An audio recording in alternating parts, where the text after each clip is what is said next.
유튜브로 읽는 박정희 전기 10권 10월의 결단. 미국의 기묘한 제안.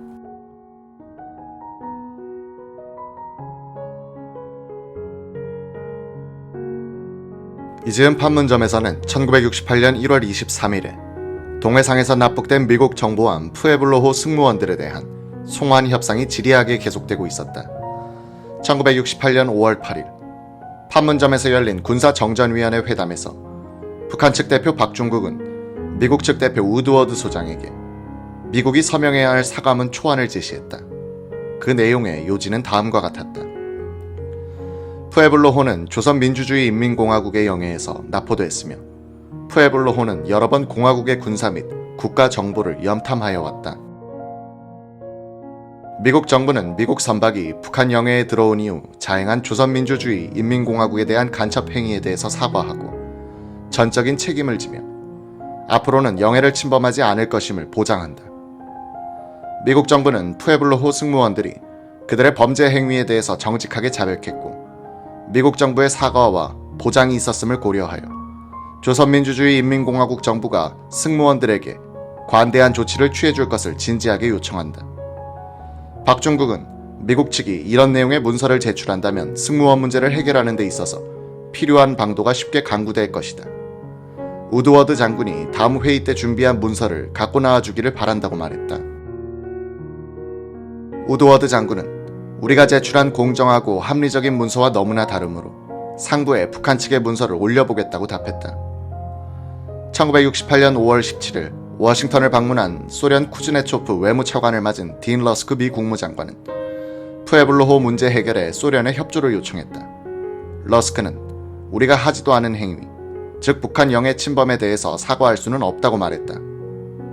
그는 또 북한군의 비무장지대 침범 사태에 대해 언급하면서 소련이 평양에 영향력을 행사하여 상황을 냉각시켜줄 것을 요청했다. 동석했던 주소 미국 대사 볼레는 미국은 소련을 포함한 제3국에 푸에블로호 승무원들을 넘겨주어 그곳에서 사건의 진상을 조사해도 된다는 입장이라고 설명했다. 쿠즈네초프 차관은 당장 답을 해줄 수는 없다면서 이 문제가 잘 해결되기를 바란다고 말했다. 동석했던 주미 소련 대사 도브리니는 북한이 제공한 푸에블로호 승무원 관련 영화를 봤는데 북한의 주장을 뒷받침하는 것 같았다고 했다. 러스크 국무장관은 만약 푸에블로호 승무원들이 북한 측에 대해 진솔한 이야기와 같은 내용을 미국 정부 측에 보고했다면 사과할 용의가 있지만 강박 상태에서 이뤄진 그들의 진술은 믿을 수 없다고 말했다. 러스크 국무장관은 계산된 어투로서 만약 북한이 남한을 공격한다면 미국은 최대한의 무력으로서 대응할 것이라고 말했다. 미국 국무부는 1968년 5월 18일 존슨 대통령의 내락을 받아 북한에 기묘한 제안을 했다. 내용인즉 북한 측이 푸에블로호 승무원들을 넘겨주면 미국 측 대표가 북한 측이 준비해온 승무원 신병 인수서 겉장에만 서명을 한다. 북한 측은 겉장 뒤에 붙어있는 사과 및 재발 방지 약속 내용을 들어 미국 측이 사과했다고 발표하고 미국 측은 우리가 사인한 것은 신병 인수서에 대한 것일 뿐이라고 해명한다는 것이다. 서로가 서로의 입장을 세우자는 묘책이었다. 이런 제안이 발전하여 푸에블로호 승무원 송환 교섭은 기묘한 결말을 보게 된다. 1968년 12월 23일 오전 9시 판문점에서 미국 대표 우드워드 장군은 북한 측 대표 박중국과 마지막으로 만났다. 우드워드 장군은 미리 준비해간 성명서를 읽었다. 푸에블로호에 관한 미국 정부의 입장은 그동안 판문점에서의 협상 과정에서 그리고 공개적으로 일관되게 공표된 것처럼 이 배가 불법적인 활동에 개입하지 않았다는 것, 북한이 주장하는 영해에 이 배가 들어간 적이 없다는 것, 그리고 우리가 일어나지 않았다고 믿는 행위에 대해서 사과할 수 없다는 것이었다. 지금 본인이 서명하려고 하는 문서는 북한 측이 작성한 것으로 상기 입장과 일치하지 않는다. 나의 서명으로 인해 사실이 달라질 수는 없다. 나는 승무원들을 석방시킬 목적으로 오직 그들을 풀어주는 목적으로 서명할 뿐이다. 우드워드 장군이 서명한 문서에는 미국 정부가 푸에블로호의 북한 영해 침범을 인정, 사과 재발 방지를 약속한 내용이 들어있었는데 미국 측은 서명 전에 성명을 통해서 이 내용을 부정한 셈이다. 다만 승무원들을 석방시키기 위해서 할 수 없이 서명한다는 태도를 취했다. 미국 측은 12월 17일에 정일건 국무총리에게 미리 이런 절차에 대해서 설명했고 정 총리는 이견을 내지는 않았다. 12월 23일 오전 11시 31분 82명의 푸에블로 승무원들은 한 사망자의 관을 들고 판문점에 돌아오지 않는 다리를 건너 남쪽으로 귀환했다. 함장인 부커 중령이 귀환 해군 사병 행렬의 맨 앞장을 섰다.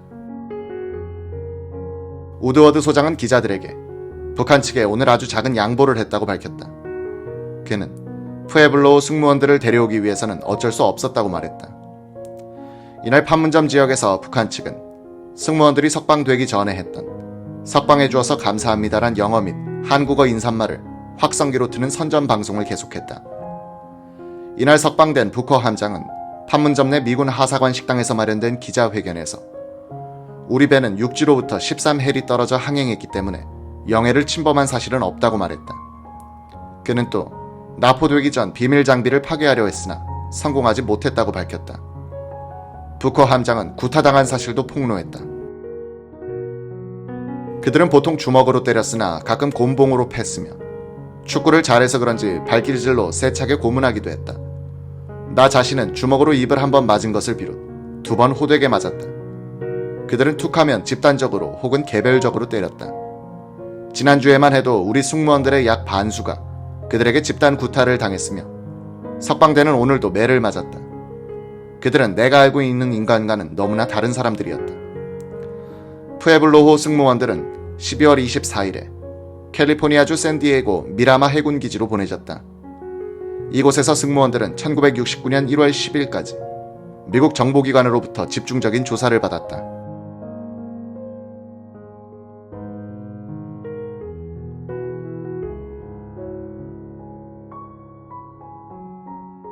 이 조사를 토대로 하여 해군 심리법원은 푸에블로호의 부커 함장과 부함장 스티븐 해리스를 군법회의에 회부할 것을 상부에 건의했다. 혐의는 정보함을 적절히 보호하지 못한 점, 북한 측이 이 배를 북한 측 항구로 끌고 갈 때 비밀 문서와 장비들을 파괴하지 못한 점, 그렇게 하도록 승무원들을 훈련시키지 못한 점, 이 비밀 문서 및 장비들이 적의 손에 넘어가도록 한 점들이었다. 이 심리법원은 또 일본 주재 미 해군 사령관, 태평양 해역사령부의 해군 보안부대 책임자들도 군법회의에 넘길 것을 건의했다. 그러나 해군 장관 존 채피는 심리법원의 이 건의를 묵살하고 군법회의에 아무도 넘기지 않도록 조치했다. 승무원들의 경우 이미 북한에서 억류 생활을 하면서 고통을 겪었으며 이 배에 대한 공격과 납포를 충분히 예상하지 못한 책임을 그들만이 질 문제는 아니란 것이었다. 미국 CIA, 국방정보국 DIA, 육해공군 정보국, 국가보안국 NSA 등 정보기관들은 푸에블로호의 비밀 장비와 문서들이 북한에 넘어간 것이 앞으로 국가보안에 어떤 영향을 끼칠 것인가를 면밀히 조사했다. 푸에블로호는 납포되기 전 약 8,000통의 메시지를 수신했는데 이것이 북한 손에 넘어갔다. 미국 정보기관들은 정보 수집 체계에 대한 정보는 넘어갔으나 암호 해독 기능은 보호되고 있다는 결론을 내렸다. 푸에블로호에 실린 비밀 장비용에 암호를 해독하려면 암호 열쇠가 있어야 하는데 그 정보는 넘어가지 않았다고 판단한 것이다. 1985년에 미국 해군 내부에 침투해 있던 소련 간첩망이 검거됐다. 이들은 18년 동안 암호 해독 열쇠를 비롯한 수많은 정보를 소련 측에 넘겼다. 공산권은 이 암호 열쇠로서 푸에블로호의 암호 장비와 암호문을 풀 수 있을 것이란 결론에 도달했다. 1969년 미국 의회는 외국군에 의한 공격과 납포를 당하지 않을 정도의 보호를 하지 않은 상태에서 정보 수집함을 위험 지역에 보내서는 안 된다는 결의안을 채택했다. 1969년에 들어가서 푸에블로호형의 정보함은 모두 일선에서 퇴역했다.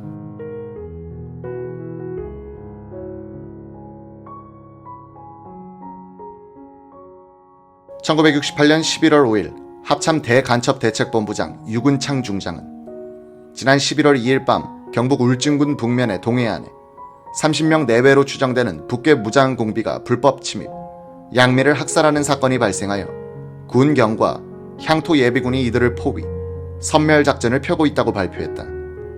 박 대통령은 이날 박경원 내무장관, 임충식 국방장관, 김영욱 중앙정보부장, 이우락 대통령 비서실장, 박종규 대통령 경호실장, 김계원 육군참모총장, 김영관 해군참모총장, 김성용 공군참모총장, 강기천 해병대 사령관, 박영수 치안국장, 유근창 대간첩대책본부장, 조시영 청와대 정무수석 비서관이 참석한 대책회의를 가졌다. 정부는 강원도와 경북 북부 일부 지역에 을종 사태를 선포했다. 을종 사태 선포란 무장간첩 행위가 대규모로 이루어져 경찰 병력만으로는 치안 확보가 곤란하다고 판단할 때 군 병력을 투입해 장기간 작전하도록 하는 조치로서 대통령령 18호에 근거한 것이었다. 이날부터 한국은 사실상 양면 전쟁 상태에 들어갔다. 베트남 전선에 이어 내부의 또 다른 전선을 형성한 것이다.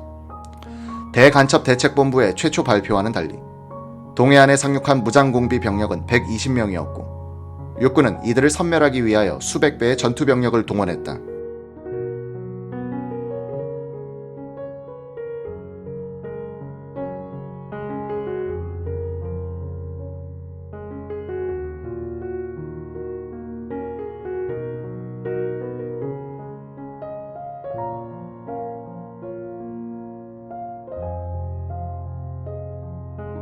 김일성은 이 게릴라 작전을 지원하기 위하여 비무장지대와 서해안에서 양동작전을 폈다. 미국은 김일성의 의도를 이렇게 분석했다. 1968년 11월 8일 미 국무부의 정보조사국장이 딘 러스크 국무장관에게 올린 정보보고는 다음과 같았다. 11월 1일부터 3일에 한국의 동서해안에 북한 무장병력이 침투했다. 이 사건은 올해 중단됐던 북한의 연안 침투가 재개됐음을 뜻한다. 서해안의 서산 부근에서 2명의 공비 침투가 목격됐다. 이날 늦게 이 지역을 수색하던 한국군은 무장공비 2명을 사살하고 다이너마이터를 발견했다. 2일 뒤 비무장지대에서는 일련의 총격전이 발생했다. 한 사건은 북한의 소대급 부대의 침투를 저지하기 위한 것이었다. 이 두 사건은 동해안의 허리 부분에서 감행된 상륙작전으로부터 한국군의 시선을 돌리기 위한 도발이었다. 11월 2일 저녁에 한 척의 선박이 목격됐으나 저지당하지 않고 동해안 울진 부근에 공비들을 상륙시켰다. 다음날 무장한 북한군은 백주에 작은 마을을 점령하여 주민을 모아놓고 선전선동 시간을 가졌으며 돈을 나눠주었다. 이 돈은 나중에 위조 지폐임이 밝혀졌다. 마을 사람 4명이 살해됐다. 한국군은 이 지역을 포위하고 11월 8일 현재 8명을 사살했다. 지형이 험하여 작전을 어렵게 만들고 있으나 한국군은 침투병력 전부를 소탕할 자신이 있다고 한다. 침투병력에 대해선 이설이 있다. 30명이란 설과 총 60명으로 구성된 두 팀이 상륙했다고도 한다. 이 작전은 베트남형의 게릴라전이 겨울에 가능한지를 시험하기 위한 것이라고 생각된다. 현재까지로는 동해 침투 작전이 현지 주민들로부터 전혀 협조를 받지 못했던 것으로 보인다. 이런 비협조는 남한 지역에서 게릴라전을 펴려는 북한 측의 노력에 항상 흠이 되어 왔다. 12월 16일 미국의 태평양 지역 사령관은 미 합참에 다음과 같이 보고했다. 김일성은 한국식의 베트남 전략을 남한에 대해서 실시하려는 것 같다. 처음으로 우리는 비무장지대에서의 도발과 함께 후방 지역에서의 동기의 게릴라전에 직면하고 있다. 김일성은 남한의 게릴라전의 인프라를 구축하려 한다. 나는 남한 당국이 우리의 도움을 받으면서 김일성의 도발에 효과적으로 대처할 수 있을 것으로 믿는다. 그럴수록 김일성은 더 대담한 공격을 할 것이고 이것이 남한 정부를 자극하여 일방적인 보복전에 나서게 할 가능성이 높다. 김일성은 베트남 전선에서 일어나고 있는 변화를 활용하려 할 것이다. 베트남에서 대결이 끝나고 우방 군대가 철수하여 남한의 군사력이 다시 증강된다면 김일성은 지금이 아니면 영원히 안 된다는 조급증으로 해서 한국을 혼란에 빠뜨리거나 무력으로 한반도를 통일하려고 할지 모른다. 김일성은 군사적으로 강력한 입장에 있으나 혼자 힘으로 남한을 점령할 힘은 없다. 그가 오판할 가능성도 없지 않으나 나는 그가 완전히 이성을 상실한 인간이라고 보지는 않는다. 그가 공개적인 도발을 함으로써 국가와 그 자신의 큰 타격을 가져올 위험성이 그를 자책해 할 것이라고 기대한다. 그가 적화 통일의 시간이 달아나고 있다고 생각하면 매우 위험해질 것이다.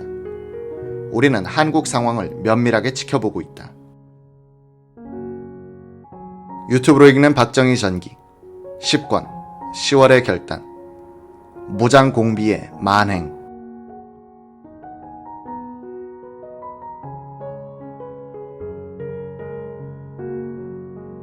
1968년 11월 1일자 조선일보 사회면에는 무장 공비들이 최초로 점령했던 마을의 이야기가 소개됐다. 새벽잠의 고요한 마을에 잔인한 기습 만행이란 제목의 기사 일부를 인용한다. 동해안 울진에 침투한 무장 공비들이 처음으로 만행을 저지른 곳은 해안선에서 15km쯤 떨어진 북면 주인리, 태백산 기슭에 해발 400m 되는 외딴 마을이었다.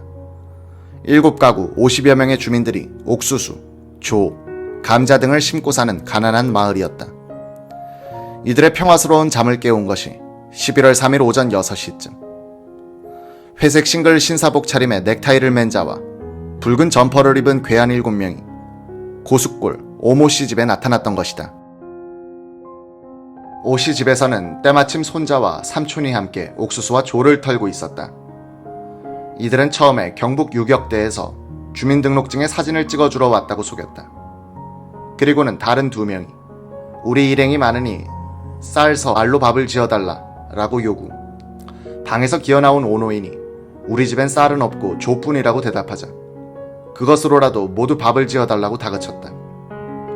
오노인의 딸이 부엌에서 조밥을 짓는 동안 공비들은 약품을 섞지않나 하고 감시하고 있었다.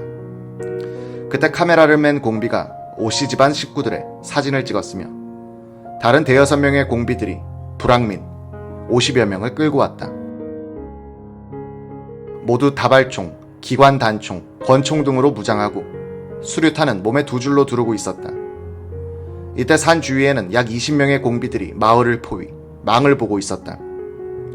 끌려온 주민 중에는 아랫마을에서 달걀을 사러 왔던 행상인 진모 여인도 끼어 있었다. 그의 남편은 송곳봉 너머에 있는 광산의 최강부. 공비들은 마을 사람들의 사진을 찍은 후 이른바 사상교육을 시작했다. 북괴 김일성의 사진이 들어있는 불온서적을 나눠주고 그쪽 노래를 불러주며 이북의 발전상도 선전했다. 그들은 100원짜리 위조 지폐를 손에 잡히는 대로 꺼내 한 사람에게 5,000원에서 10,000원까지 마을 사람들에게 나눠주면서 이 돈은 이 지방에서 쓰지 말고 멀리 나가 헌돈과 섞어 쓰라고 돈 쓰는 방법까지 일러줬다. 공비들은 우리 유격대에 가입하여 남북 통일에 적극 협력하라고 얼러대면서 인쇄된 유격대 지원 청원서를 꺼내놓고 서명을 강요했다. 맨 먼저 반장 김씨에게 가입 여부를 물었다. 김씨가 우리는 대통령 지시와 우리 법에 따라 살겠다면서 머뭇거리자 신사복 차림의 한 공비가 권총을 빼들고 우리 인민유격대의 맛을 보겠느냐, 불응하면 죽이겠다고 위협해 모두 성명, 나이, 주소 등을 기입하고 강제 서명을 받았다. 그를 모르는 사람들은 지장을 찍게 했다. 오전 10시쯤 송곳봉 좌측 등성에서 한 발의 총성이 났다. 잠시 후 전병두 씨가 붙들려왔다. 전 씨는 지난 10월 23일 선친의 제사를 지내러 이곳에 왔다가 아내 김여인과 이남일녀의 자녀들을 먼저 보낸 다음 이곳 광산서 일하는 처남을 만나보고 혼자 마을로 내려오던 길이었다. 공비들은 전 씨가 이 마을 사람이 아닌 것을 알자 연락원으로 경찰에 신고하고 오는 것으로 판단, 밧줄로 2손을 묶었다. 공비들은 허겁지겁 조밥을 먹고 나머지를 비닐봉지와 와이셔츠에 싼 다음 전 씨와 반장 김 씨, 주모 씨 등 주민 9명을 포승에 묶어 납치, 매봉산 쪽으로 달아났다. 이들은 마을에서 80m쯤 떨어진 골짜기에 이르자 전 씨를 꿇어 앉혀놓고 경찰에 신고하지 않았느냐, 유격대에 따라가지 않겠느냐고 졸라댔다. 전 씨가 공비와의 합류를 원치 않는 듯 머뭇거리자 이놈은 사상이 불온하다, 아무리 봐도 수상하다고 캐물었다. 전 씨가 해병대 출신임을 한 공비들은 이놈은 안 되겠다, 비협조적인 놈은 본때를 보여줘야 한다면서 대검을 꺼내 납치된 불황민이 보는 앞에서 마구 찔러 죽였다.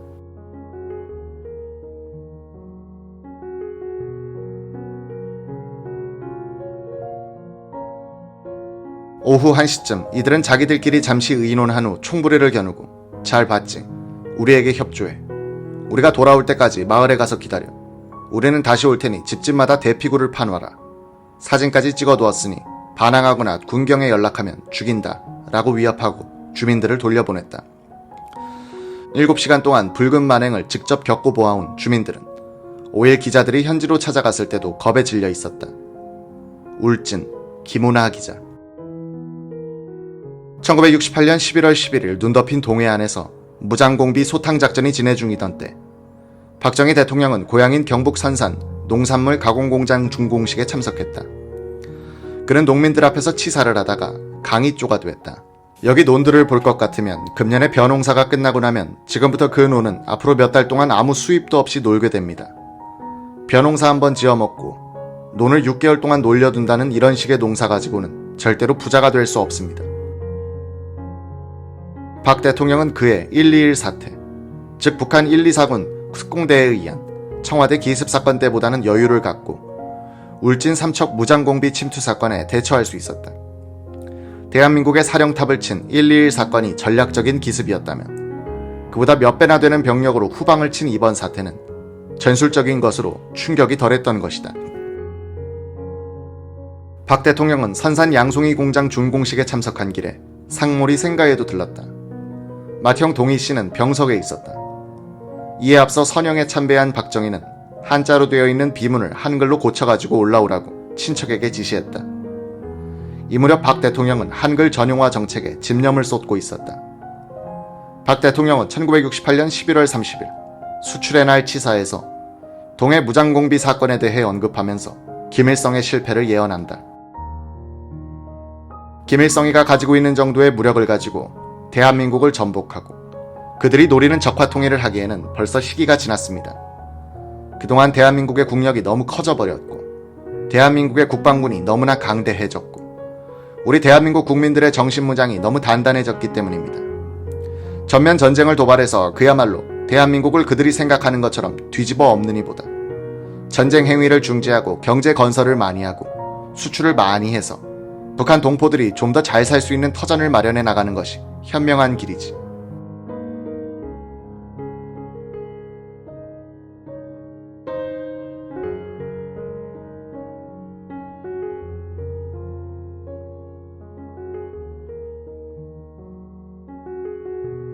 공산주의를 갖고 경제건설에 성공한 나라가 이 지구상에 하나도 없습니다. 초기에는 민주주의보다도 조금 더 성적을 올리는 그런 사례가 있기는 하지만 설령 김일성이가 경제건설에 치중을 해서 성공을 했다 하더라도 북한 괴뢰 집단에 큰 문제점이 남는 겁니다. 북한의 경제가 성장이 되고 수출이 많이 늘고 북한의 동포들의 생활 수준이 올라가고 번영을 누리게 되고 만약 이렇게 됐다면 그 외에 무슨 문제가 또 생기느냐 하면 북한 동포들 머릿속에 또 하나의 욕구 불만이 생길 겁니다. 그것은 무엇이냐 하면 좀 더 자유롭게 잘 살아보겠다는 욕구입니다. 이것은 공산주의가 가장 두려워하는 겁니다. 이날 박 대통령은 금년에 5억 달러 수출 목표 달성이 확실히 보이게 됐고 내년에는 7억 달러, 내후년 1970년에 가서는 10억 달러 목표를 달성하려고 우리는 노력하고 있다고 자랑했다. 유튜브로 읽는 박정희 전기 10권 10월의 결단 삼선 개헌의 길.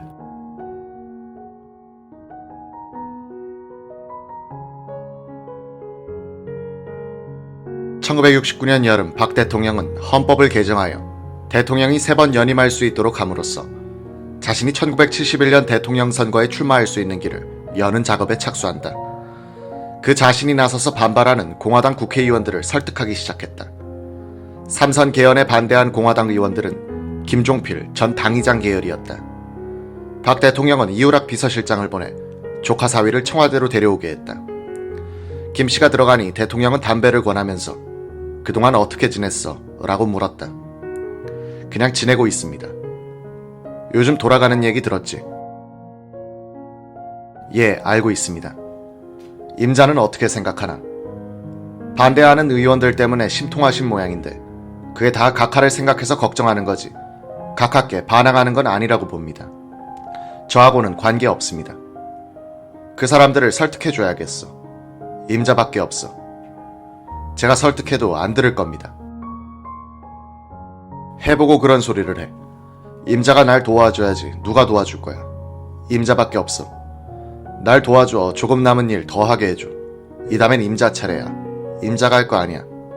이번 한 번만 더 하겠다는 건데 그것도 안 되겠어. 나하고 임자 사이 얘기 아닌가. 나 좀 도와줘. 나를 돕는 게 임자 자신을 돕는 걸 거야. 전 그렇게 결심하시고 또 이제까지 이 나라의 빈곤을 추방해 오신 각하께서 조금 더 시간이 필요하셔서 마무리를 하시고 물러나신다고 한다면 이의가 없습니다. 그렇다면 제가 더 뛰죠. 김종필 전 총리는 최근 기자에게는 이렇게 덧붙였다. 대통령께서 나의 눈을 응시하시면서 같이 목숨을 걸고 혁명을 했는데 혼자 살려고 그래 라고 말씀하셨다. 60년대엔 빈곤을 겨우 퇴치했다. 70년대엔 중화학공업을 일으켜 선진국으로 가는 길을 열어야 한다. 이 길을 같이 가자고 하시니 내가 동의하지 않을 수 있었겠는가. 삼선 개헌안은 1969년 9월 14일 국회 제3별관에서 변칙적으로 통과됐다. 1969년 10월 17일 삼선 개헌안에 대한 국민투표가 있었다. 투표율 77.1%에 찬성이 65.1%, 반대가 31.3%였다. 행정력이 총동원됐지만 압도적 찬성이 아니었다.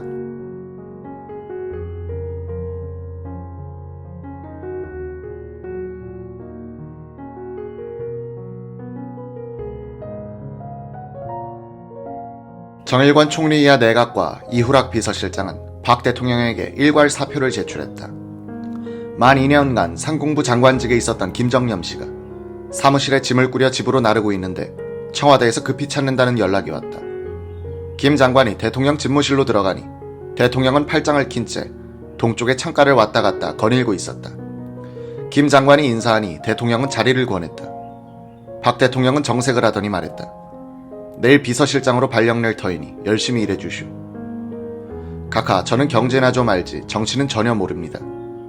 비서실장만은 적임이 아닙니다. 경제야말로 국정의 기본이요. 경제가 잘 되어야 백성들이 배불리 먹고 등 따뜻하고 포실한 생활을 해야 정치가 안정되고 국방도 튼튼하게 할 수 있지 않은가. 이어서 대통령은 6.25 동란 이후 계속되어 온 무장간첩 침투 사건과는 근본적으로 다른 도전에 직면해 있다는 점을 강조했다. 그는 1968년에 1.21 청와대 기습 사건, 1월 23일에 미국 정보함 푸에블로호 납치 사건, 11월 23일에 울진 삼척 공비 침투 사건, 1969년 4월 15일 동해에서 있었던 미군 정보 수집기 이씨 121 격추 사건 등을 열거했다. 박 대통령은 미군이 정보함이 납치되고 정보기가 격추되어 수십 명이 죽었는데도 북한에 대해서 강력한 응징을 하지 못한 데 대한 불만을 토로했다. 박 대통령은 1969년 7월 닉슨 대통령이 괌에서 발표한 이른바 괌 독트린을 걱정했다. 닉슨은 아시아에서 미군의 직접 개입이 앞으로는 없을 것임을 천명했던 것이다. 대통령은 지금은 6.25 이후 처음 맞이하는 국방상의 비상시이므로 나는 국방과 안보 외교에 치중하지 않을 수 없다. 경제를 들여다볼 시간이 없다. 경제 문제는 비서실장에게 맡길 터이니 경제장관들과 잘 협조하여 처리하라. 수출 증진과 농업 개발에 계속 역점을 두라고 지시했다고 한다. 김정념 실장은 이날 이후 9년 이상 박 대통령을 보좌하게 된다.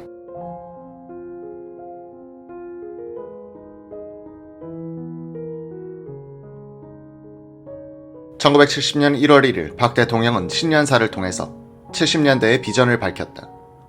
그는 1970년대에는 완전 자립경제를 꼭 성취해야 한다며 1인당 국민소득은 500달러를 넘어야 하고 수출은 적어도 60억 달러를 돌파해야 한다고 했다.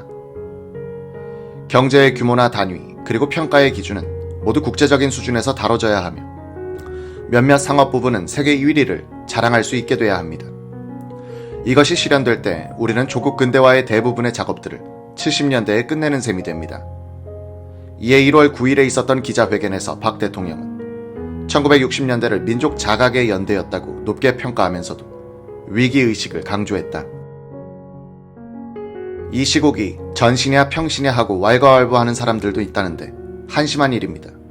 총칼을 갈고 준비를 하여 폭력, 비폭력, 합법, 비합법, 정규전, 비정규전이든 수단 방법을 가리지 않고 기회만 있으면 우리들을 치겠다고 벼르고 앉아있는 적을 목전에다 두고 평시냐 전시냐 이런 논쟁을 한다는 자체가 우리 국민들이 아직도 정신을 못 차리고 있다는 겁니다.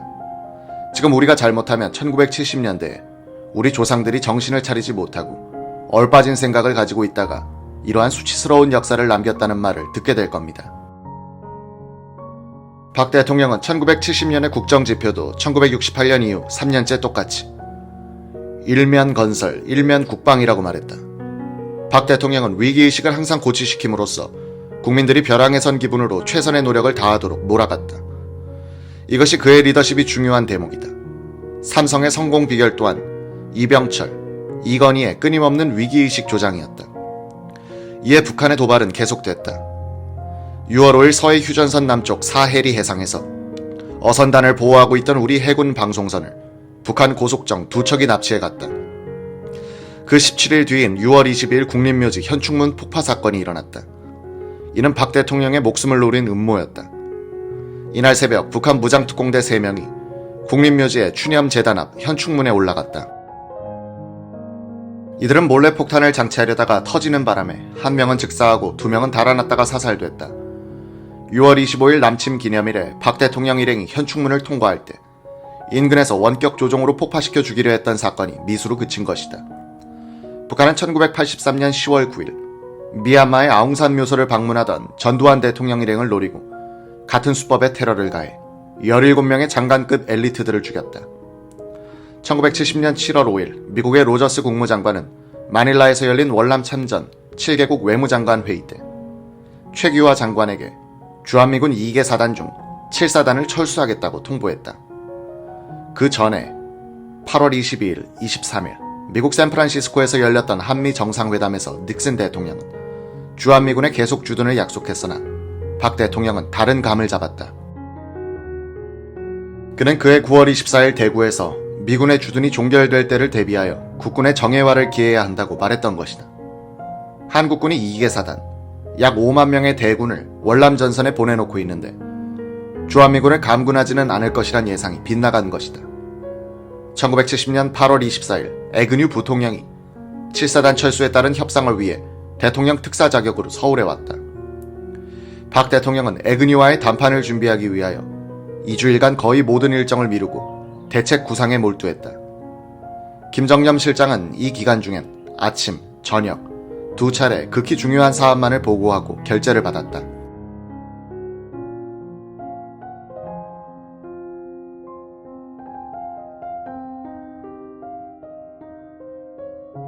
(1차) 회담은 8월 25일 오전 10시 박 대통령, 에그뉴 부통령, 최규하 외무장관, 포터 주한미국 대사, 김 실장이 참석한 가운데 열렸다. 2시간을 예정했으나 6시간이 걸렸다. 점심 식사도 잊었고 화장실에 가는 사람도 없었다. 회의가 끝날 때 코피와 케이크로 점심을 때웠다. 박 대통령은 자신이 준비한 메모를 꺼내놓고 감군의 부당성과 위험성, 그리고 감군에 따른 보완 대책을 설명하고 요구했다. 다음날 2차 회담에서 박 대통령은 에그뉴 부통령으로부터 2만 명 이상은 감군하지 않는다는 확약을 받아냈다. 그러나 에그뉴 부통령은 한국을 떠나 대만으로 가는 비행기 안에서 기자들에게 이렇게 말했다. 한국군의 현대화가 완전히 이루어질 때 아마도 앞으로 5년 이내에 주한미군은 완전히 철수할 것이다. 비서실장으로부터 이 보고를 받은 박 대통령은 한동안 말이 없더니 이렇게 말했다. 자주 국방만이 우리가 살 길이다. 미국 측 방침에 1비 1위 하는 처지를 빨리 초월해야 한다. 자주 국방에는 막대한 내외자가 소요되므로 경제가 잘 되어야 하며 첨단 정밀 무기는 비싸므로 외화는 신종 고성능 무기 도입에만 사용하고 전통적 기본 무기는 하루빨리 국산화해야 한다. 박정희 에그뉴 회담을 이어받아 실무회담이 계속됐다. 1971년 2월 6일 한미 양국이 합의한 내용은 한국군의 역할을 획기적으로 강화한 것이었다. 미 7사단을 중심으로 한 18,000명을 감축하고 서부전선을 맡고 있던 미 2사단은 후방으로 물린다. 휴전선 전체의 방어를 한국군이 전담한다. 미국은 15억 달러 규모의 군사 원조를 제공하여 한국군을 현대화한다. 유튜브로 읽는 박정희 전기 10권 10월의 결단 언중유골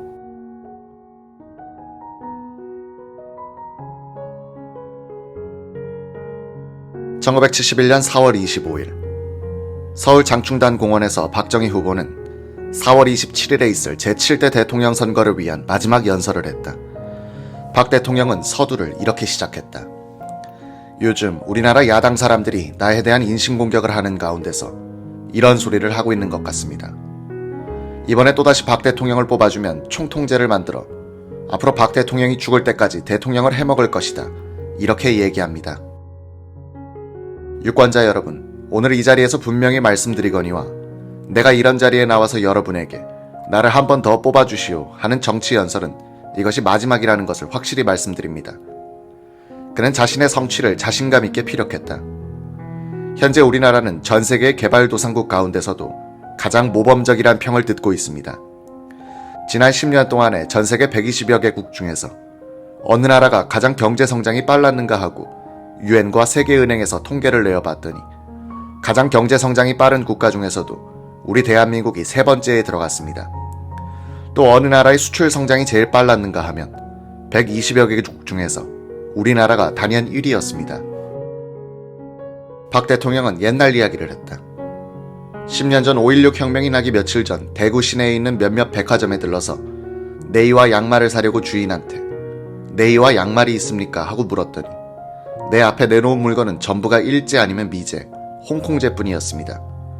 우리 국산은 없습니까? 하고 물었더니 주인은 아주 쑥스러운 얼굴을 하면서 저쪽 구석에서 먼지가 뽀얗게 앉은 국산 양말 몇 켤레를 갖고 와서 아이고 손님 이거야 어떻게 신겠습니까? 그 국산은 못 신습니다. 차라리 외제를 사시죠 라고 했습니다. 여러분이 지금 서울 시내 백화점이나 기타 모든 상점에 가보면 그때와는 격세지감이 있을 겁니다.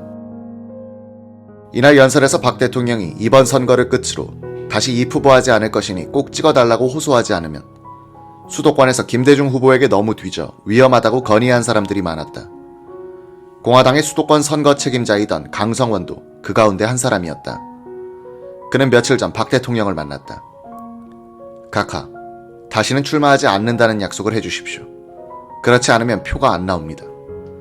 지금 서울에서 8대2로 우리가 열세인데 지지율을 40% 선까지 끌어올리려면 각하께서 그런 약속을 하셔야 합니다.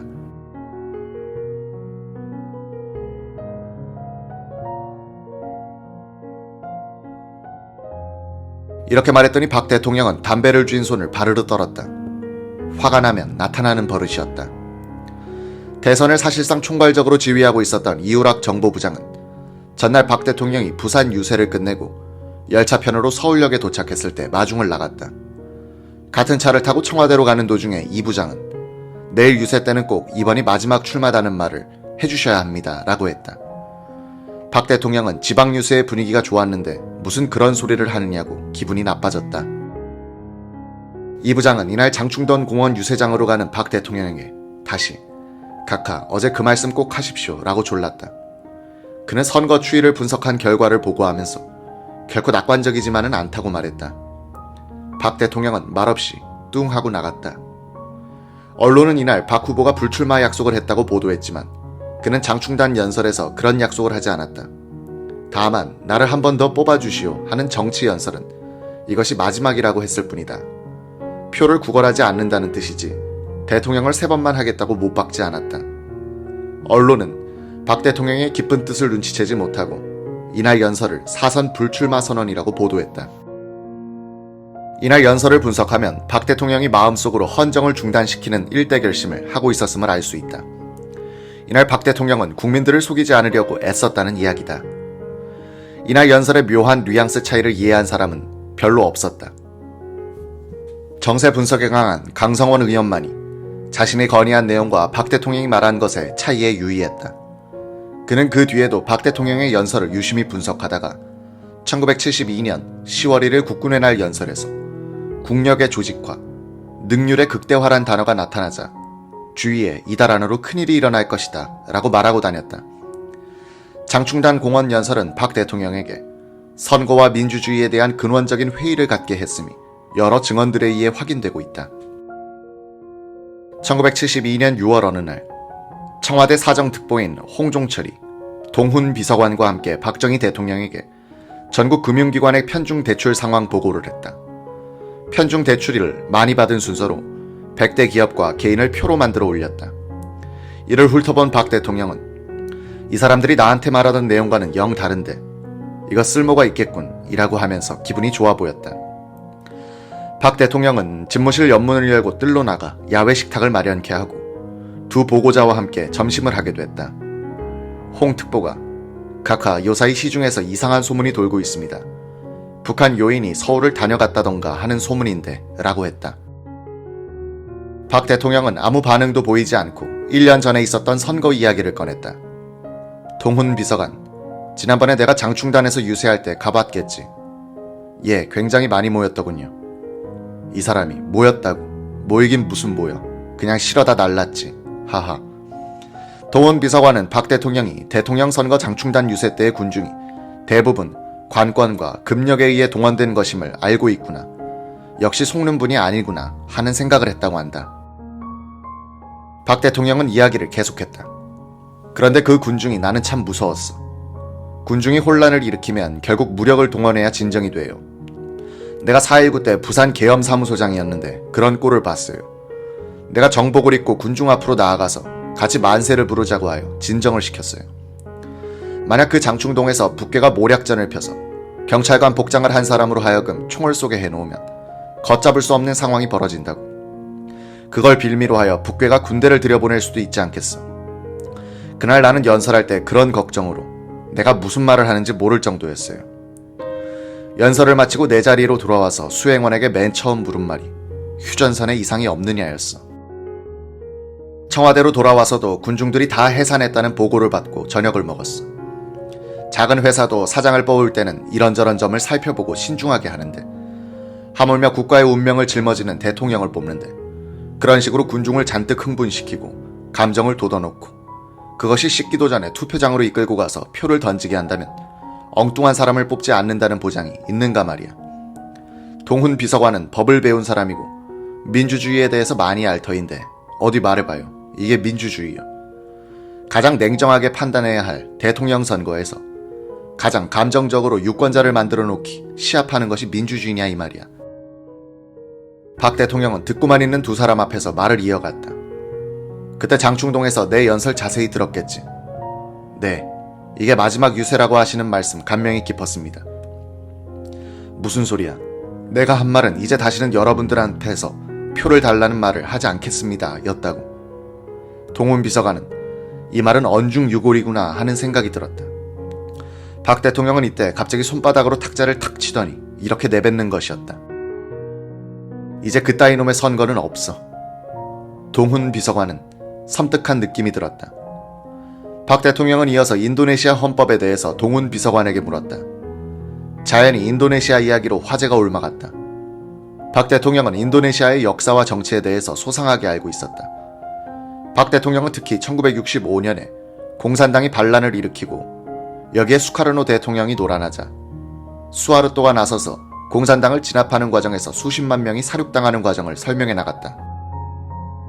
박 대통령은 섬이 많고 문맹률이 높은 인도네시아가 그 현실에 맞는 헌법과 정치 제도를 도입한 것을 높이 평가하고 있었다.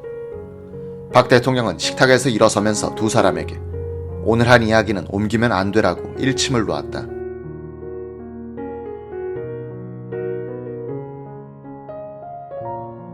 (1971년 4월 28일) 대통령 선거 다음 날인 이날 김종필 공화당 부총재는 충남 서산 농장에 가 있었다. 대통령 선거 개표 결과는 박 대통령이 94만여 표 차이로 김대중 후보를 이기고 있었다. 김종필에게 청와대에서 연락이 왔다. 박 대통령이 현충사에서 충무공 탄신 기념식에 참석한 뒤 온양 관광호텔로 가니 그곳으로 오라는 내용이었다. 호텔에 도착하니 안내자가 점심 준비를 하는 동안 박 대통령이 방에서 쉬고 있으니 들어가라고 했다. 박 대통령은 서서 정원을 내다보고 있었다. 저 왔습니다. 응, 어디 있었어? 저 서산에 가 있었습니다. 그래. 박 대통령은 한참 침묵했다. 그 사이 김종필은 유경수 여사에게 가서 인사를 했다. 박 대통령은 소파 쪽으로 오더니 앉으면서 이야기했다. 내가 요새 골똘히 생각해보는데 이거 안 되겠어. 뭐가 안 되겠습니까? 나는 그래도 빈곤을 추방하려고 열심히 일을 했어. 한 10년 열심히 하여 이제 굶지 않을 정도는 됐어. 수출도 잘 되고 말이야. 그런데 국민들이 내가 삼선을 하겠다니까 언짢게 생각하는 것 같아. 그걸 모르겠어. 내가 영구집권 한다는 것도 아니고 말이야. 지금은 정하지 않았지만 선거가 끝난 뒤에는 후계자를 정하겠다고 이야기했잖아. 그런데 김대중이가 뭔데 차이가 그것밖에 안 나나. 박 대통령은 자신을 압승시켜주지 않은 국민들에게 매우 섭섭한 모양이었다. 좀처럼 이런 말을 하지 않는 박정희는 그야말로 작심한 듯 이야기를 계속했다. 이 사람과 비교해서 국민들이 나를 대접하는 게 겨우 이 정도인가. 민주주의가 역시 약점이 있어. 우리나라 같은 경우 선거 바람이 잘못 불면 엉뚱한 사람이 당선될 가능성이 얼마든지 있어.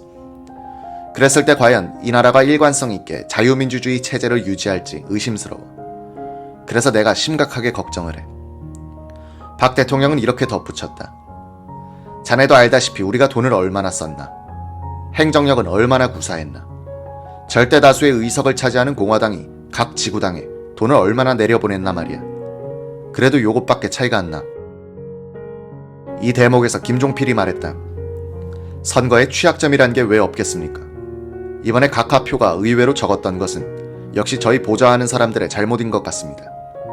각하께서 침통해 하시는데 그 원인이 어디 있느냐 하는 것 여러 각도로 연구할 필요가 있지 않겠습니까? 그래서 요담에 내가 그만두기 전에 그런 면에서 취약점을 확실히 보완할 수 있는 체제를 정비해 놓는 게 내가 마지막에 해야 할 일이 아닌가 하는 생각이 요새 들어. 박 대통령은 이날 낮 온양호텔에서 있었던 다가회에서는 선거에 대해 일절 이야기를 하지 않았다. 그는 가뭄이 풀려서 한결 마음이 놓인다고 말했을 뿐이었다. 박 대통령의 불평을 들으면서 김종필은 오히려 국민들이 현명한 선거를 했다고 생각했다. 표차가 95만 표밖에 나지 않은 것은 국민들이 삼선 개헌에 대한 의아심을 풀지 않은 데다가 표를 많이 주면 이 양반이 무슨 일을 할지 모른다고 염려했기 때문이라고 봤습니다.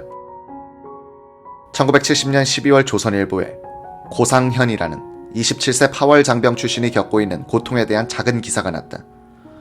그는 서라벌 대학에 재학 중 입대하여 베트남 전선에 나갔다. 근무 중 안면 및 전신 화상으로 양손가락을 쓰지 못한다는 것이었다. 자신의 특기인 악기를 다뤄먹고 살아야 하는데 손가락을 쓰지 못하고 수술할 돈도 없다는 호소였다. 이 기사를 읽은 박정희 대통령이 그해 12월 4일 성형수술에 쓰라고 60만 원을 주었다. 1971년 5월 8일자 청와대 비서실이 작성하여 박 대통령에게 보고한 문서에 따르면 고상현이란 사람은 60만 원을 받아 수술을 받고 11,240원이 남아 반납했다는 기록이 있다. 이 문서에 박정희 대통령이 메모 지시를 했다. 앞으로 재기에 필요한 것이 있으면 지원할 터이니 본인의 희망이 무엇인지 알아보라. 잔금 11,240원은 원호처를 통하여 본인에게 회송필. 1971년 6월 2일 고상현 씨 관련 보고서가 다시 대통령에게 올라간다. 원호처로 하여금 각하의 뜻을 본인에게 전언케 하였던 바 본인은 감격을 금치 못하고 있으며 앞으로는 자신의 노력으로 자립자활하여 각하의 은혜에 보답하겠다는 것이 본인의 의사입니다. 고상현 군이 성형수술을 한 명동병원 원장 장상숙 씨는 수술비 수령액 50만 5,700원 중에서 40만 원을 고상현 군 자립을 위하여 기증하였습니다. 박 대통령은 이런 메모를 덧붙였다. 장상숙 원장에게 치하서신 발송할 것. 작은 데에도 치밀한 것이 박 대통령이었다. 1971년 5월 중순 어느 날 제8대 국회의원 선거 지원 유세에 나선 박 대통령은 충남 온양에서 김세배 의원 지원 연설을 끝낸 뒤 헬리콥터를 타고 공주의 이병주 의원 지역으로 떠나면서 대전에서 출마했던 공화당 원내 총무 출신의 JP 직계 김용태를 동승시켰다. 공주에 도착한 일행은 점심시간이 되어 이 의원 집에서 식사를 했다.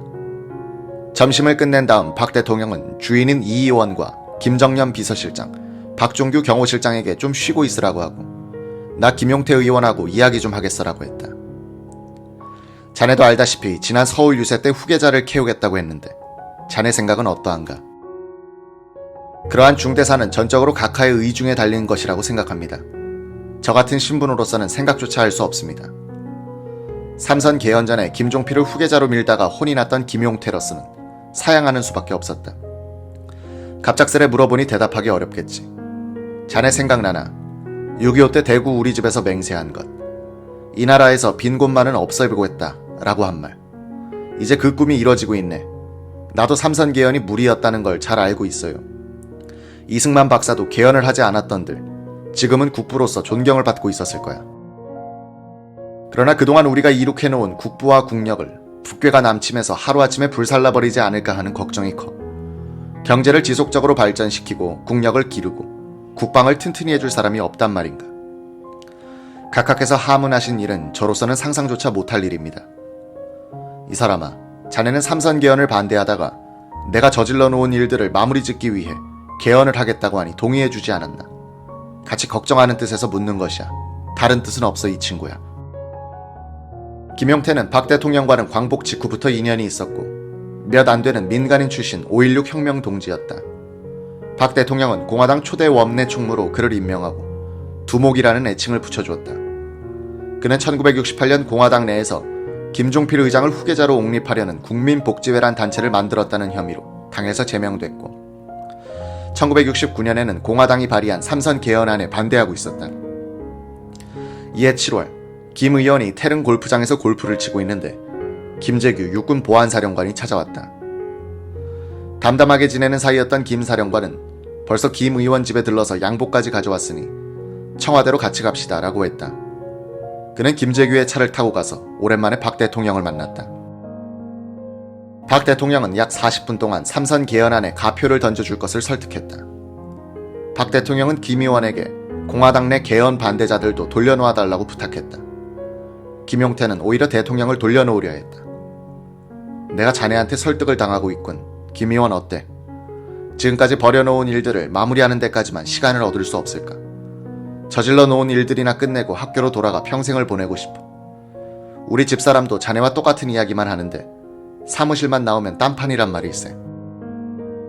박 대통령은 김 의원과의 과거 인연을 꺼내 압박했다. 자네와 나는 혁명에 목숨을 걸었던 사이가 아닌가. 나의 결심이 오판이라고 생각하더라도 나를 좀 도와주게. 결국 김 의원은 굴복했다. 그는 공화당에 남아있는 개헌 반대 의원들에게 피해가 가지 않도록 해달라고 건의했을 뿐이었다. 1969년 9월 14일 새벽 2시에 공화당이 국회 제3별관에서 삼선 개헌안을 통과시킬 때 가표를 던진 의원들은 공화당 106명, 정의회 11명, 신민당에서 넘어온 3명, 그리고 김용태 의원 등 무소속 4명을 합쳐 총 124명이었다. 이런 사정이 있었기 때문에 김 의원은 아무리 박 대통령이 후계자를 추천하라고 해도 입을 뗄 수 없었다. 박 대통령은 담배를 연거푸 피우면서 대답을 기다렸다. 김 의원은 대통령의 침묵에 도저히 견딜 수 없었다. 속으로는 내가 말한다고 해서 이 나라 역사가 달라지는 것도 아니지 않는가 라고 생각하면서 입을 뗐다. 각하, 저희 뜻과 함께 시중의 여론을 말씀드리겠습니다. 각하의 후계자가 되실 분은 김종필 공화당 부총재뿐이라고 생각합니다. 각하께서 삼선 개헌 전에 부총재로 임명해 놓으셨기 때문에 국민들도 그렇게 생각하고 있습니다. 그래, 그 대답하는데 그렇게도 시간을 끈단 말인가. 섣불리 말씀드렸다가는 제목이 온전하지 못할 것 아니겠습니까? 두목에 어울리지 않게 겁쟁이군. 각하, 그렇습니다. 저는 겁쟁입니다. 종필이, 글쎄, 다재다능은 하지만 신중하지 못해. 인화도 문제야. 길재호도 자기가 추천해놓고는 요사이 견원지간이라고 해. 인화 없이는 막중한 일을 못해. 조병옥 같은 분도 군정 때 경무부장을 했다고 해서 대인관계가 나빠졌대요. 종필이는 정보부장을 하는 동안 싫어하는 사람이 많아진 게 흠이란 말이야. 이때 충북으로 떠날 시간이 되었다는 기별이 들어왔다. 유튜브로 읽는 박정희 전기 10권 10월의 결단. 공화당 4인 체제의 몰락.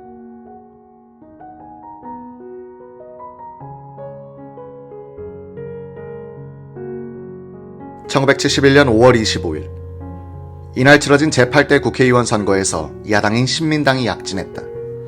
지역구에서 공화당 86석, 신민당 63석, 국민당과 민중당이 1석씩, 전국구 의원들을 합치면 공화당 113석, 신민당 89석이었다. 공화당 창당을 주도해왔던 김종필계의 구주류는 크게 약화됐다.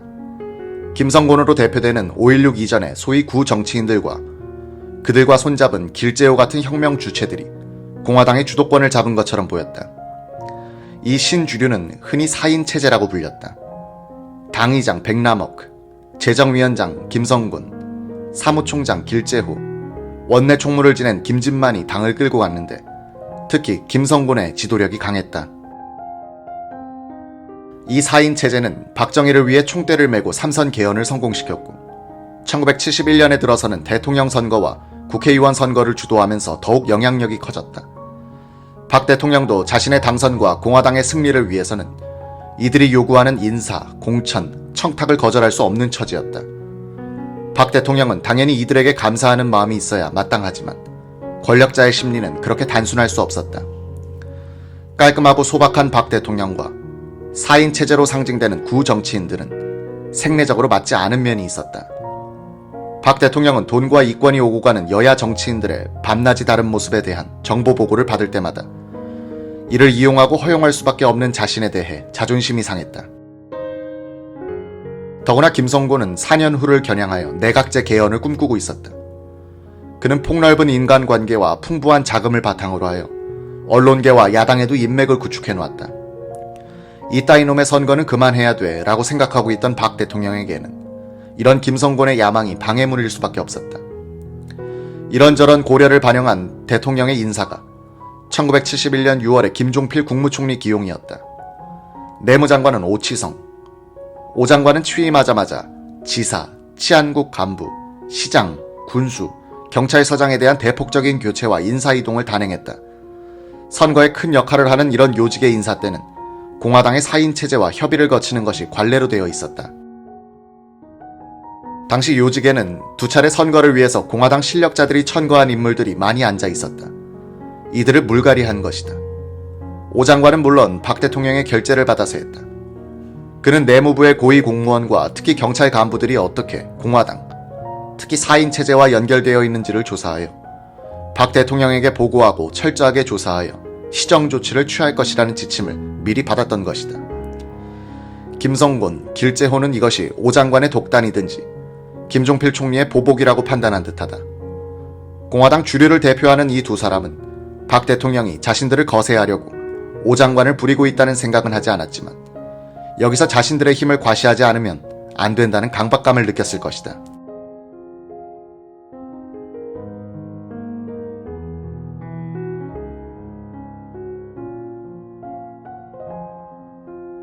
(1971년 7월 29일) 박 대통령은 임대지 총무비서관을 집무실로 불렀다. 박 대통령은 전직 대통령의 사진 이야기를 꺼냈다. 총리실이나 장관실에 가보면 집무실에 역대 전직자들의 사진이 걸려있는데 왜 청와대에는 없지? 윤보선 씨도 아직 살아있는데 걸어놔서 뭐 하겠습니까? 그런 정신으로 무슨 일을 하겠다는 거야? 밤낮 우리가 선거 때의 기분만 갖고 사나? 역대 대통령 사진을 모시는 것은 우리나라 관습상 예의야. 총무비서는 역대 대통령 사진들을 액자에 정중히 넣어서 내 서재에 갖다 모시시오. 박 대통령은 몹시 화가 나 있었고 목소리 또한 높았다. 그날 총무비서관은 역대 대통령의 사진들을 구하느라 여러 곳을 뛰어다녀야 했고 액자도 청와대 마크가 들어간 것으로 만들어 청와대 집무실에 걸어놓느라 진땀을 흘렸다. 그 사진은 박 대통령이 서거할 때까지 그대로 걸려 있었다. 윤보선 전 대통령이 명동 시국선언 사건으로 재판을 받고 있을 때도. 1971년 8월 5일 박 대통령은 을지연습 종합강평 때 이런 유지의 유시를 했다. 적으로부터 기습 공격을 당했을 때를 한번 가상해보자. 적은 전 휴전선에 걸쳐서 일제히 공격할 것이며 동시에 그 시간을 전후해서 동서해안으로 적이 기습 상륙할 것이다. 또한 적은 공수부대를 우리의 후방 깊숙이 대량으로 공중 투하할 것이다. 만약에 앞으로 공산당이 우리 대한민국의 지하 조직을 가지게 된다면 이러한 조직이 적의 기습에 호응해서 일제히 도처에서 일어날 것이다. 동시에 적은 그들이 가지고 있는 공군 세력으로 공중 공격을 해올 것이다. 이러한 여러 가지 행동이 거의 같은 시간에 기습적으로 이뤄질 것이다. 그러면 우리는 여기에 대해서 어떠한 대응책을 강구할 수 있겠는가? 제일 먼저 움직이는 것은 역시 군일 것이다. 다음에는 정부가 즉각 계엄령을 선포한다든지 동원령을 하달한다든지 전시국가지도회의를 소집해서 우리가 가지고 있는 충무계획에 따라서 하나하나 대응 조치를 취해 나갈 것이다. 우리 국민들은 어떻게 되겠는가? 국민들은 초기에 반드시 상당한 불안과 공포에 쌓여 혼란을 가져올 것이라고 예측해야 할 것이다. 초기에 우리 군이 신속 과감한 행동으로 적의 침투를 효과적으로 저지할 수 있고 또한 정부가 침착하고 자신 있는 행동으로 사전 계획에 따라서 하나하나 잘 처리해 나가게 될 때 처음에는 불안과 공포를 느끼던 국민들도 점차 냉정을 되찾게 될 것이고 정부가 하는 일에 대해서 신뢰감을 가지게 될 것이며 시간이 흐를수록 불안과 공포감은 오히려 적에 대한 적개심으로 변해서 정부가 하는 일에 대해 자진해서 적극 협력을 하게 될 것이다. 이렇게 되면 우리는 초기 대응책이 상당한 성공을 거둔 것이라고 생각할 수 있으며 이 전쟁은 우리가 충분히 버티고 나갈 수 있는 전쟁이라고 할 수 있을 것이다. 박정희가 그리고 있는 전쟁의 모습은 이체적이다. 이런 그림을 항상 머리에 넣어두고 김일성을 상대한 사람이 그였다. 공화당의 지휘부를 장악하고 있던 사인 체제는 김종필 총리와 오치성 내무장관의 인사에 불만을 갖고 있다가 야당인 신민당이 김학렬 부총리 겸 경제기획원 장관, 신직수 법무장관, 오치성 내무장관에 대한 해임 결의안을 내자 직계 공화당 의원들로 하여금 오 장관 해임에 찬성하도록 이를 꾸미기 시작했다. 박 대통령은 공화당 내의 이런 움직임을 보고받고는 백남업 공화당 의장에게 집안 단속을 지시하는 한편 김성곤에게도 간접적으로 뜻을 전했다. 9월 말 같이 골프를 친 사람들과 술을 함께 하던 박 대통령은 건설기업인 조봉구가 선약이 있다면서 미리 일어서자 이렇게 말했다. 조 회장, 그 자리에 김성곤이도 나온다고 했죠. 김성곤이한테 똑바로 전하쇼. 오치성이 같은 어린애 문제를 가지고 계속 덤빈다면 혼날 줄 알라고. 똑바로 전해야 돼요. 박 대통령이 이 정도로 반대한다면 이후락 정보부장이 움직여 간단하게 당내 반란을 저지할 수 있었다. 이후락은 걱정하는 김재순 공화당 원내 총무에게 부결될 것이니 걱정 말라고만 하고는 움직이지 않았다. 박 대통령도 반란 지도부 인사인 김성곤, 길재호를 직접 불러 말릴 수 있었을 터인데 간접적으로 뜻을 전할 뿐이었다. 이런 가운데 김, 길 두 사람은 나름대로의 논리를 만들어 자신들과 계파 의원들을 설득했다. 우리가 오 장관 해임안을 통과시키는 것이 각하를 돕는 일이다. 오 장관에 대해서는 각하도 이미 능력의 한계를 알고 있다. 우리가 이렇게 해야 당도 살고 국회도 산다. 길재호는 혁명 동지이자 648기 동기인 오치성과는 거의 원수지간이었다. 그는 박 대통령이 자신들의 반란을 추인해 줄 것이라고 믿어 의심하지 않았지만 김성곤은 그 정도로 확신에 차 있지는 않았다. 다만 그동안 자신이 박 대통령에게 충성한 것을 감안한다면 사태를 이렇게 방치하면서 자신을 부르지도 않고 간접적인 경고만 보내는 대통령이 못내 섭섭하기는 했으리라. 최근 김종필은 기자에게 해임 결의안 표결이 있기 직전에 김성곤 의원 집을 찾아가 박 대통령의 강력한 뜻을 전하면서 야당에 동조하지 않도록 말렸다고 회고했다. 김 총리는 5.16 혁명 뒤 군사정부가 김성곤 의원의 6.25 때 행적을 알고도 덮어준 것까지 상기시키면서 경고망동하지 말라고 했다는 것이다. 이때는 김성곤이 돌아설 수 없을 정도로 상황이 진행되고 있었다. 그는 이를 저질러 놓고 박 대통령을 설득할 수 있다고 믿었다. 대통령에게 당하는 것이 자신을 믿고 따랐던 의원들로부터 욕을 먹는 것보다 낫다는 판단을 한 듯하다. 박 대통령은 이런 일로 김 의원에게 부탁하기 싫고 김 의원은 이런 일로 자존심을 굽히기 싫고 배짱이 센 두 사람은 일종의 자존심 대결을 벌인 셈인데 그런 승부는 동원 가능한 권력의 크기에 의해서 결정된다. 1971년 10월 2일 이날 새벽 백남업 의장은 아무래도 불안했다. 오 장관 해임 결의안이 공화당 의원들의 반란에 의해 통과될 것이란 예감이 들었다. 그는 이른 아침에 청와대로 대통령을 찾아갔다. 이 시간에 웬일입니까? 각하, 확증이 있는 건 아닙니다만 오 내무 해임안은 가결될 것 같습니다. 표결을 하루쯤 연기하면 어떨까 해서. 그래요. 원내 총무 보고로는 부결될 거라던데. 내 전투 경험으로 보면 지휘관은 일단 정한 대로 밀고 나가야 합니다. 반란의 실무 지휘자 중 한 사람이던 강성원도 이날 아침 불안해서 길재호 사무총장에게 전화를 걸었다. 거사에 앞서서 지휘관의 의지를 재확인하고 싶었다. 여보, 강 의원도 날 못 믿소. 길재호가 언제 당신 속입니까? 이렇게 하는 것이 대통령을 돕는 일이란 것을 강 의원도 잘 알고 있지 않소. 공화당 의원 총회장으로 가면서 백남업 의장은 김성곤에게 말했다. 이 사람아, 지금 각하께 보고하고 나오는 길일세. 생각 고치지 않으면 다치겠네. 김성곤은 낮은 목소리로 길재호를 만났느냐고 물었다. 김성곤은 김재순 총무한테도 길 총장을 만나 설득해달라는 취지의 말을 했다. 길재호 총장은 약간 흥분해 있었다고 한다. 이제 와서 어쩌자는 겁니까? 백남업, 김재순이 공화당 의원총회에서 해임안을 부결시켜달라고 호소했다. 백 의장은 박 대통령의 지시를 다시 옮기면서 각하께서 봉안이 있다고 하셨으니 전원 부표를 던져달라고 말했으나 반응이 냉담했다. 김성곤도 뒤늦게 길재호, 김창근을 따로 불러내 백 의장이 총재를 만난 모양이던데 의장이 저렇게까지 말하는 걸 보면 라고 했더니 길 총장은 말을 들으려고 하지 않았다.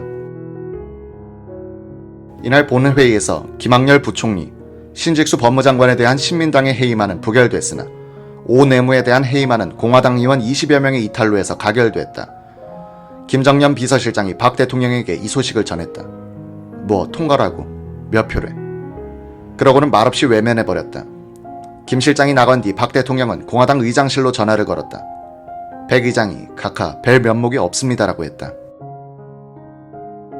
백 의장 철저히 조사하시오. 조사를 해가지고 길재우고 누구고 다 처벌토록 하시오. 백 의장이 미처 대꾸도 하기 전에 전화가 끊기더니 다시 전화가 왔다. 박 대통령이었다. 김성곤도 빼지 마라. 이날 밤 김성곤, 길재호, 강성원 등 공화당 의원 30여 명이 정보부로 연행되어 조사를 받았다. 이들은 수사관들에게 얻어맞고 갖은 모욕을 당했다. 반란의 두 지휘관 김성곤, 길재호는 자진 탈당 형식으로 의원직을 사퇴했다. 약 7년간 박 정권을 정치적으로 뒷받침하면서 김종필 견제, 삼선 개헌, 박 대통령 당선을 가능케 했던 4인 체제는 무자비한 폭력 앞에서 무너져버렸다. 이와 함께 포스트 박을 꿈꾸면서 내각제 개헌을 준비했던 여당 내 세력도 제거됐다. 그 1년 뒤 박 대통령이 제2의 쿠데타를 일으키는데 걸림돌이 될 수 있었던 한 세력이 사라지는 순간이었다.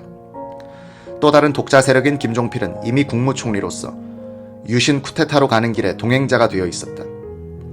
박 대통령이 그를 국무총리로 기용한 데는 유신 정변에서 결백을 주장할 수 없는 일종의 공범자로 만들려고 한 속셈도 있었을 것이다. 한때 박정희 이후에 대권까지 생각했던 김성곤은 정계를 떠난 뒤 한 측근에게 이런 말을 했다. 내가 속았어. 그리고 내가 박 대통령이 원래 그런 사람인 줄 알았으면서도 오판을 했어. 원래 그런 사람이란 말은 박 대통령이 결코 부하들의 반대에 몰려서 할 수 없다는 듯이 오 장관을 자르는 식으로 장난을 칠 인물이 아닌데 그렇게 밀어붙이다가 당했다는 뜻이다. 속았어라는 말은 자신에게 한 말인지 누군가가 함정을 파놓고 기다렸다는 뜻인지 알 수 없다.